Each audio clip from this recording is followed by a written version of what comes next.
They say pain is temporary, but glory lasts forever. For Gabi Butler, the most recognized face in cheerleading, that saying was a lie she lived with every single day. Behind the viral videos and championship smiles was a secret so dark, so consuming, that it nearly cost her everything, including her life. April 2016. The California All-Stars practice facility was buzzing with energy. Gabi Butler, now 18, was at the peak of her career. Sponsorships rolling in, social media exploding, scouts from every major college calling. She was living the dream every cheerleader in America wanted. But as she stood in front of the gym mirror adjusting her sports bra for the third time, all she could see was fat. Her teammate Kiara walked by. "You ready, G? Coach wants to run pyramid in 5. "Yeah," Gabi said, forcing that famous smile. "Just need a minute."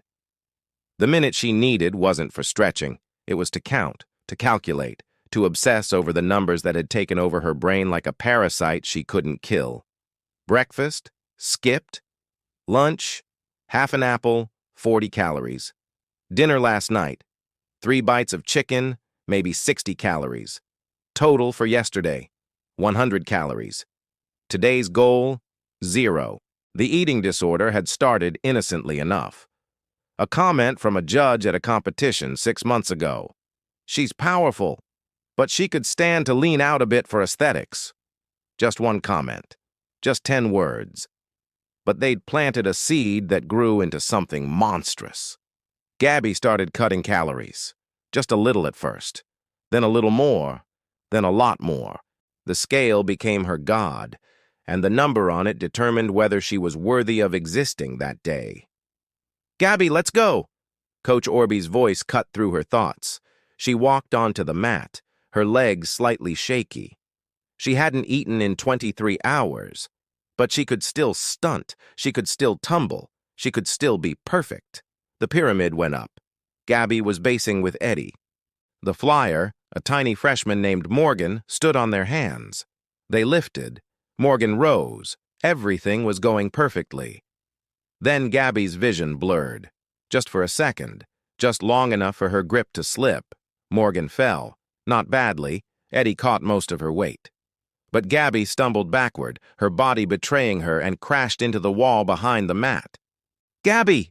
Coach Orby ran over. "Are you hurt? What happened?" "I'm fine," Gabi said quickly, standing up too fast. The gym spun. "Just lost my footing, I'm good." But she wasn't good. She was so far from good that she couldn't even see good anymore. Coach Orby studied her with those sharp eyes that missed nothing. "When's the last time you ate something substantial?" "This morning," Gabi lied smoothly. She'd gotten very good at lying. "Eggs and toast." "Uh-huh." Coach didn't look convinced. "Take 5, hydrate, then we'll try again." Gabi walked to her water bottle, her heart pounding. She could feel her teammates watching her, could sense their concern, their questions. She needed to be more careful, needed to hide it better. Her phone buzzed. A notification from Instagram. Someone had posted a screenshot from their last competition with the caption, "Gabi Butler looking thick at Nationals girl needs to hit the gym less and the treadmill more." The comment had 847 likes. Gabi stared at it, feeling something inside her crack. Thick.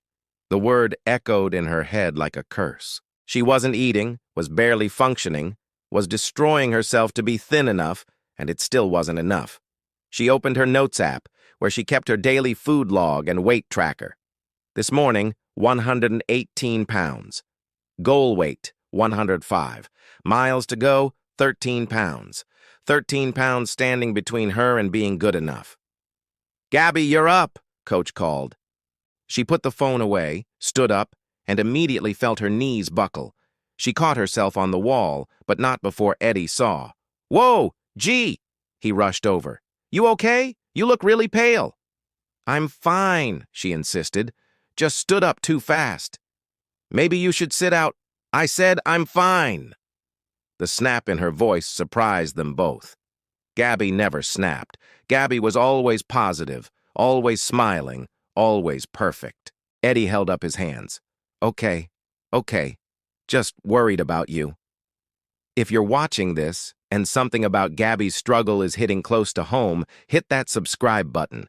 This story is about to take you somewhere raw and real, and it might just save a life. That night, alone in her apartment, Gabi stood on the scale, 117.5 pounds. Half a pound down from this morning. Progress. She should feel happy, accomplished, one step closer to the goal. Instead, she felt nothing, just empty, hollow, like she was disappearing from the inside out. Her phone rang. Her mom. Gabi let it go to voicemail. She couldn't talk to her family right now, couldn't pretend to be okay, couldn't fake another smile. The voicemail notification popped up. Against her better judgment, she listened. Hey, baby girl, just checking in. Haven't heard from you in a few days. Your sister keeps asking when you're coming home to visit. Call me back when you can. Love you.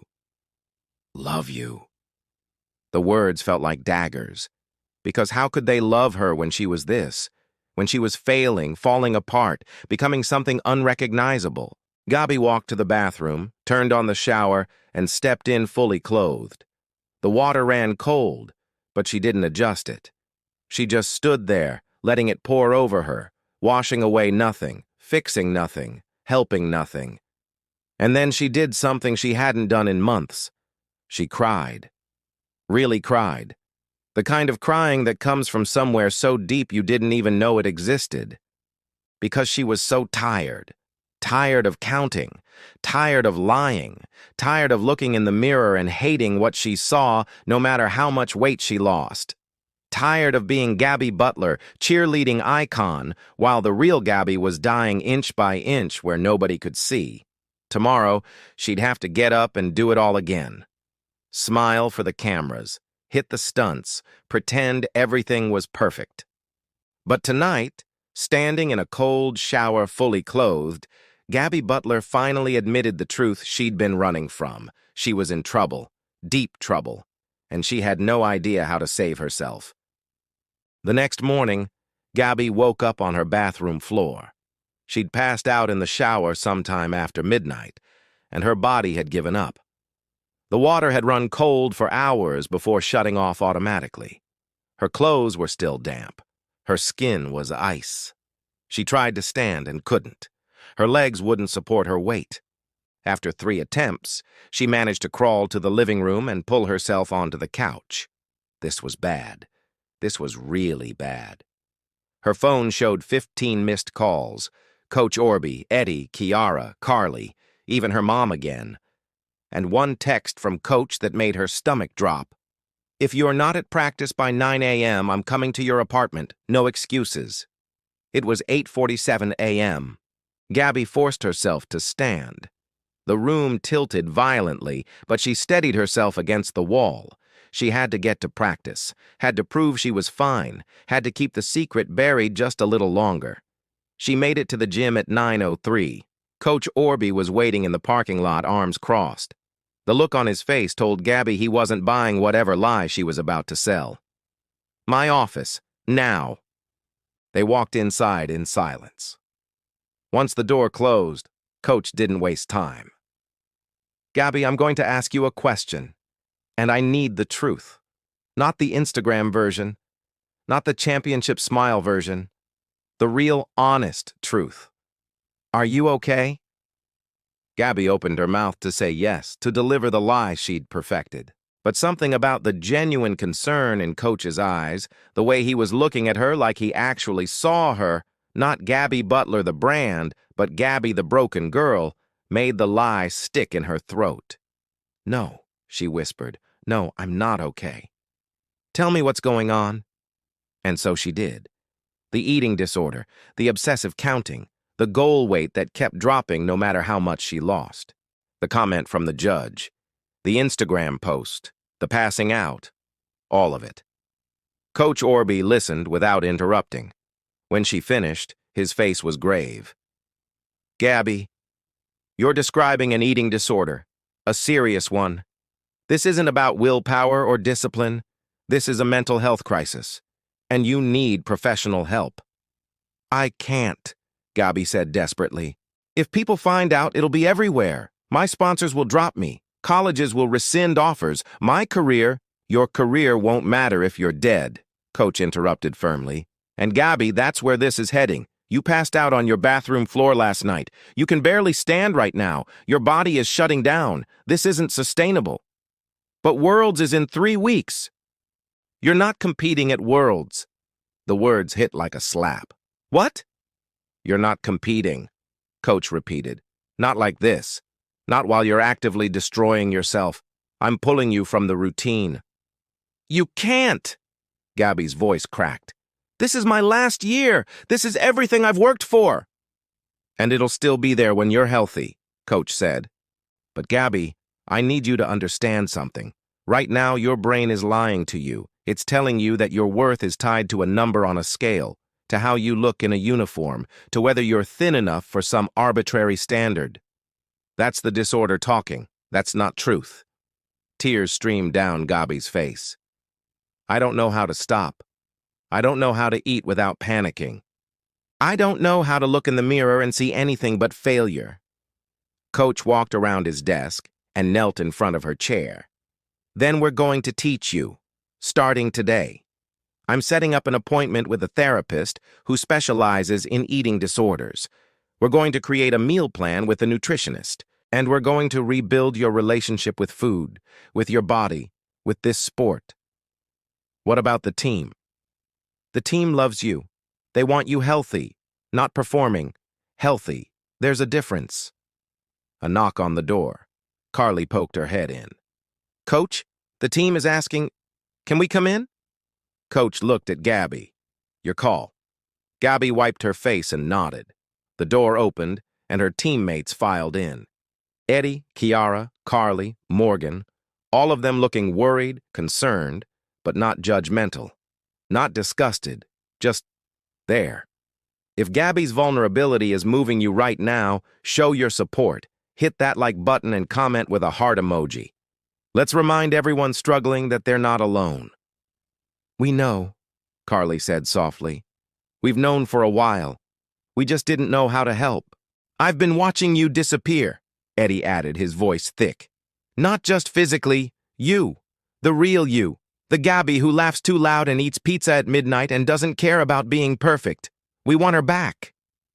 I don't know if I can get her back, Gabi whispered. Then we'll help you find her, Kiara said firmly. Because that's what family does. And you're family, not because of what you can do on a mat, but because of who you are off it. For the first time in months, Gabi felt something other than emptiness. She felt hope. Small, fragile, barely there, but real. Recovery wasn't a straight line. It was messy, painful, and terrifying. The therapist diagnosed Gabi with anorexia nervosa and body dysmorphic disorder. The nutritionist created meal plans that made Gabi's anxiety spike every single day. Eating felt like betraying herself. Gaining weight felt like failure. But slowly, with support, she started to heal. Her teammates checked in daily. Eddie started bringing her breakfast and sitting with her while she ate. Carly deleted triggering Instagram accounts from Gabi's feed. Coach restructured practice so Gabi could participate in conditioning without the pressure of perfecting skills. The hardest part was watching her team compete at Worlds without her, sitting in the stands while they performed the routine she'd helped create. Seeing them win without her on the mat. But when they got off the floor, the first thing they did was run to Gabi. Not to the judges, not to the cameras, to her. We did it for you, Carly said, medal around her neck, tears streaming. Every stunt, every count. We carried you with us. 3 months into recovery, Gabi stood in front of her bathroom mirror. Not to critique, not to count flaws, but to really look at herself. She'd gained 15 pounds. Her therapist said she was finally at a healthy weight. But more importantly, she looked alive again. Color in her cheeks, light in her eyes, strength in her body that came from nourishment, not starvation. Her phone buzzed. A text from a young cheerleader who'd reached out after Gabi had posted publicly about her eating disorder journey. "Thank you for sharing your story. I'm struggling too. Seeing you get help gave me courage to tell my mom. I'm starting therapy next week. You saved my life." Gabi read it 3 times, tears falling. This was why she'd chosen to be vulnerable, to speak the truth instead of protecting the perfect image. Because maybe her pain could prevent someone else's. 6 months later, Gabi returned to competitive cheerleading. Not at her old weight, not with her old obsessions, but healthy, strong, and mentally present in a way she'd never been before. Her first competition back, she messed up a tumbling pass. Old Gabi would have spiraled, would have seen it as confirmation of her worthlessness. New Gabi laughed, got back up, and finished strong. After the routine, a judge approached her, the same judge whose comment had triggered everything. "Gabi, I owe you an apology. I saw your Instagram post about your eating disorder, and I realized comments I've made over the years about athletes' bodies, about leaning out and aesthetics. I never thought about the damage. I'm sorry, truly sorry." Gabi looked at this woman who'd held so much power over her self-image. And she felt nothing, no anger, no blame, just clarity. "Thank you for saying that. It matters. But I need you to know, my eating disorder wasn't your fault. It was a perfect storm of genetics, pressure, perfectionism, and mental health struggles. Your comment was a trigger, not a cause. I'm responsible for my recovery, and I'm proud of it." The judge nodded, tears in her eyes. "You're an inspiration, Gabi, not just for your skills, for your courage. Before we wrap up, I need you to do something crucial. First, subscribe to this channel. We're creating a safe space for real stories, not just highlight reels. Second, if you or someone you know is struggling with an eating disorder, drop a resource in the comments. Let's build a network of help together. Because stories save lives, but action saves even more. Years later, Gabi Butler would become a household name through Netflix's Cheer. Millions would admire her talent, her personality, her success. But what they wouldn't see in that documentary was this chapter. The darkness, the near-death experience, the painful crawl back to health. Gabi chose to share it anyway, on her platform, in interviews, to anyone who asked, because she learned that her greatest power wasn't in her tumbling or her stunts. It was in her story, in her willingness to say, "I struggled, I almost didn't make it, but I'm here, and if I can recover, so can you." She learned that true strength isn't having a six-pack or hitting a target weight. True strength is eating the meal even when your brain is screaming at you not to. It's looking in the mirror and choosing self-compassion over self-destruction. It's asking for help when every instinct tells you to hide. Gabi Butler's secret pain nearly killed her. But her decision to heal, to speak, to be vulnerable, that saved her. And it saved countless others who saw themselves in her story and found the courage to seek help. They say pain is temporary, but glory lasts forever. Gabi learned that's backwards. The glory, the medals, the championships, the perfect body, that's temporary. But the pain of living a lie, of destroying yourself for external validation, of losing yourself to an illness, that can last forever if you don't fight back.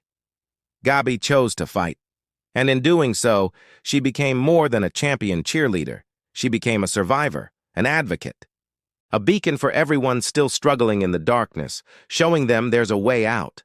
Until next time, remember, you are not your weight. You are not your appearance. You are not the lies your eating disorder tells you. You are worthy of recovery. You are worthy of health. You are worthy of life. Full stop. No conditions, no qualifications, just worthy. And if you're in that dark place Gabi was in, please, tell someone. Reach out. Ask for help. Your life is worth fighting for. We're all here, waiting to remind you of that truth until you can believe it yourself. Keep fighting, warriors. The world needs you whole, not perfect.